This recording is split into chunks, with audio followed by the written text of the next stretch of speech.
चिंता तो होती है कि हमारे लोग सत्ता में हम बैठे हैं और हमारे लोग सिर्फ टुक इंतजार कर रहे हैं कि हमको भी कोई देखेगा। आप सोचिए 17 बरस से अधिक हो गया मुख्यमंत्री बने। हमारे लवकुश समाज के लोगों को मुख्यधारा में कैसे आएंगे? आज पटेल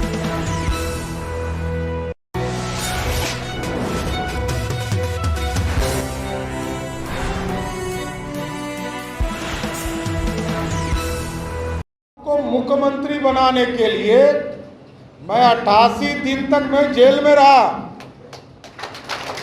हजारों लाठियां हमारे शरीर पर पड़ी, मेरा पूरा घर ध्वस्त कर दिया।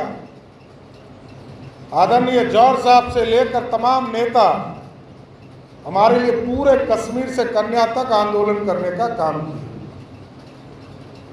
साथियों, हम लोगों को पीड़ा है,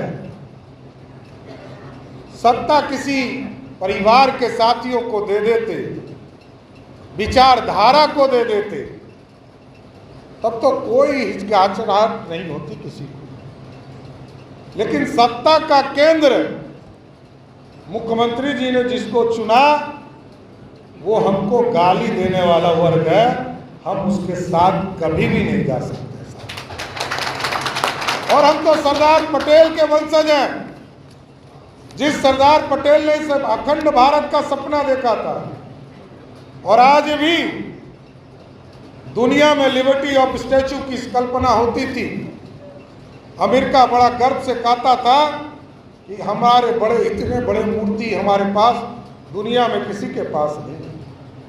देश के यशस्वी प्रधानमंत्री आदरणीय नरेंद्र मोदी जी ने पूरे हिंदुस्तान से जितने भी हमारे किसान साथियों के टूटे हुए पुर्जे थे उसको मंगाने का काम किया।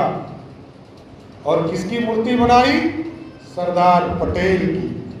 और सरदार पटेल आज दुनिया में सबसे बड़े मूर्ति में स्थापित है साथी। तो हमको तो काम भी करना पड़ेगा। आप देखिए, अभी मुखिया जी ने हमें कहा कि जब हम नगर विकास मंत्री के तौर पर काम कर रहे थे, कोई हमारे पास आए थे और हमारे ही समाज का लोग, पूरा लोगों का खेत जमीन है पूरे राजीव नगर में, इसी लवकुश समाज के लोग, और हमने तो लगभग सेटल कर दिया सबको। 1000 करोड़ रुपया दिया उसमें और कहा कि जो किसानों के जमीन है उसको सर्किल रेट के हिसाब से पैसा देने का पहला काम किया। लेकिन इसके बावजूद हम लोग जब हटे उसकी पूरी व्यवस्था बदल दी। तो चिंता तो होती है कि हमारे लोग सत्ता में हम बैठे हैं और हमारे लोग सिर्फ टुक इंतजार कर रहे हैं कि हमको भी कोई देखेगा।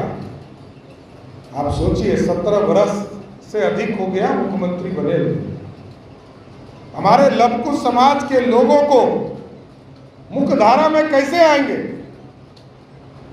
आज पटेल सेवा संघ जो लंबे समय से काम कर रहा है, मतलब लगता है कि हम आम सत्ताधारी लोग हैं जो इस पूरे मकान में व्यवस्था लगती है क्या? कोई चिंता नहीं है। हम तो कहेंगे, यहाँ सरोज रंजन पटेल जी हैं, परवीन जी इस पूरी व्यवस्था को देखते हैं, तो इसको पूरी तरह व्यवस्थित करने का पटेल सेवा संघ को पूरी व्यवस्था करने की चिंता कीजिए कि अगली बार यदि कार्यक्रम हम लोग करें तो किसी को गर्मी नहीं लगे, इतनी तो चिंता कीजिए। हम पटना के धरती पर हैं, पटना के धरती पर हैं और पटना में भी व्यवस्था हम नहीं कर पाए तो कहाँ करेंगे? ये हमारे परिवार का अंश है। यहाँ जगह हम लोगों ने, सभी लोगों ने चंदा देकर इसको बनाने का काम किया है साथ, इसलिए चिंता तो करनी होगी। लवकुश समाज अन्याय के खिलाफ तो भगवान राम के खिलाफ खड़ा हो गया, याद है ना? भगवान राम ने भी जो हमारे पूर्वज थे उनके खिलाफ भी लवकुश खड़ा हो गए। और जब तक उनको ज्ञान नहीं हुआ कि राजा ये है, पिता ये है, तब तक वो लड़ने में पीछे कभी नहीं हटा। इसलिए हम राम और लवकुश के वंशज हैं, हम लोग भी अन्याय के खिलाफ लड़ते रहेंगे, ये स्पष्ट तौर पर आपको बताना चाहते हैं।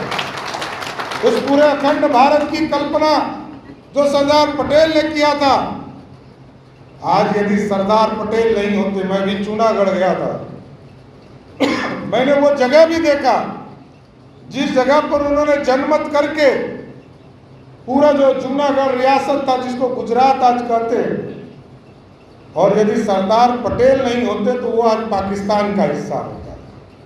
567 रियासत को मिलाकर आज भारत बनाया गया। ये हमारे पूर्वज थे जिसने भारत बचाया। हैदराबाद हमारे हाथ से निकल गया था।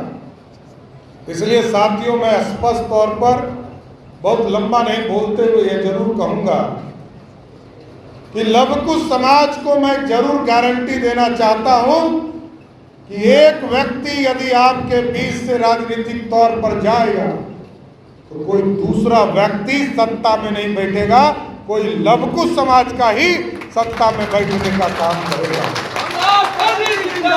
इसलिए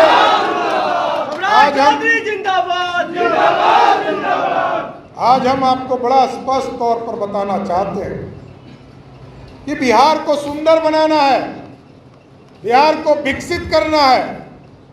बिहार में तुष्टीकरण चल रहा है, इससे बाहर आना होगा। क्या इनकाउंटर यहाँ नहीं होना चाहिए? होना चाहिए ना। अपराधियों का इंटर काउंटर होना चाहिए, कोई शरीफ आदमी का काउंटर नहीं, इनकाउंटर नहीं हो। अपराधी जो होगा वो बिहार में यदि भाजपा की सरकार बनेगी साथियों, बिहार में कोई अपराधी बाहर नहीं निकलेगा, इसकी गारंटी देता हूं। इसलिए साथियों, ये बिहार बनाने का समय है, नया बिहार बनाने की जरूरत है, नए विजन के साथ आने की जरूरत है। और हम लोग दुनिया के मजदूर हैं। आज हमारा दो ही प्रतीक है, सबसे ज्यादा पढ़ाई करके सबसे बड़ा परीक्षा क्या होता है? आईएएस और आईपीएस का, यूपीएससी। और यूपीएससी जब होता है तो हिंदुस्तान में सबसे अधिक कहाँ का लोग पास करता है? बिहार का। इसका मतलब है कि सबसे ज्यादा बुद्धि हम ही को है।